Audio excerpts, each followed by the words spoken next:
from this to this.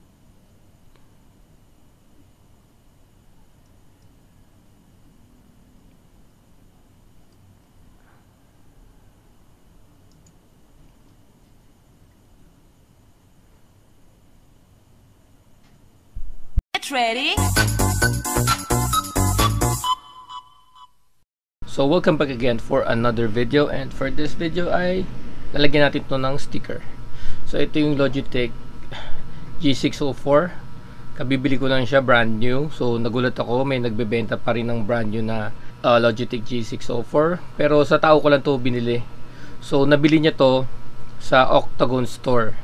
So naswertihan lang tayo na nakakuha tayo ng brand new. Brand new talaga yan. Ito mo, may film pa. Brand new Logitech G604.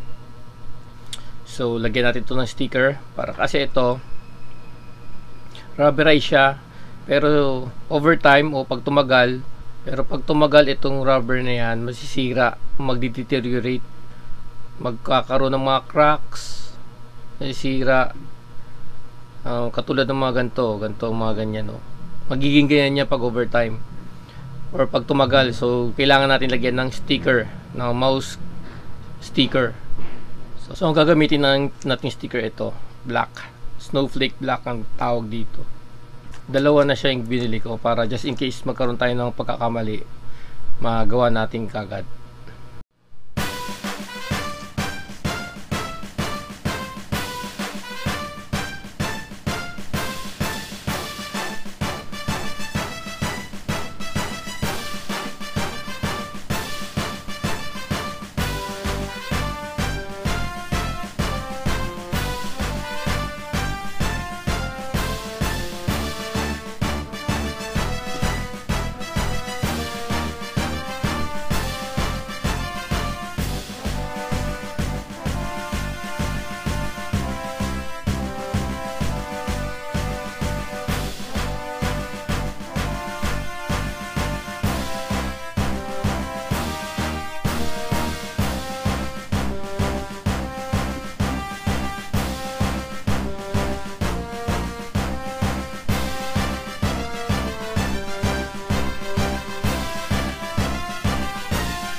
So pag nilagyan nyo ng mouse sticker or mouse grip tape, papantay na siya dyan. So much better lagyan natin ng sticker rin dito.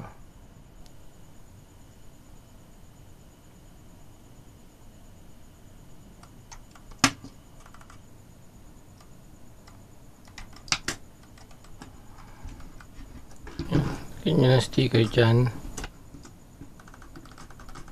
Tapos pwede nyo rin lagyan ng mga ganito. Yan o. Yan. Pwede nyo lagyan ng mga ganyan. Mga parang sticker crystal. Para mas yan.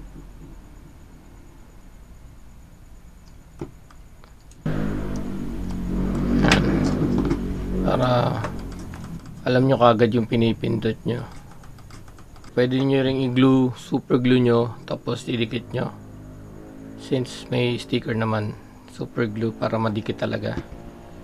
Hindi na matatanggal. Usually kasi natatanggal yan eh. Lagyan ko muna ang sticker.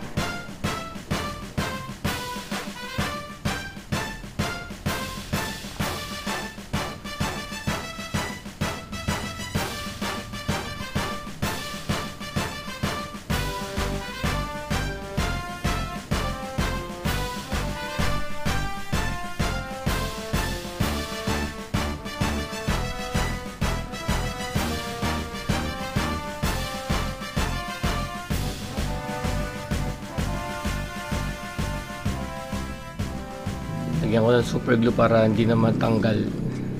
So pag kinayan nyo, alam nyo na kung ano pipindutin nyo. So dito rin.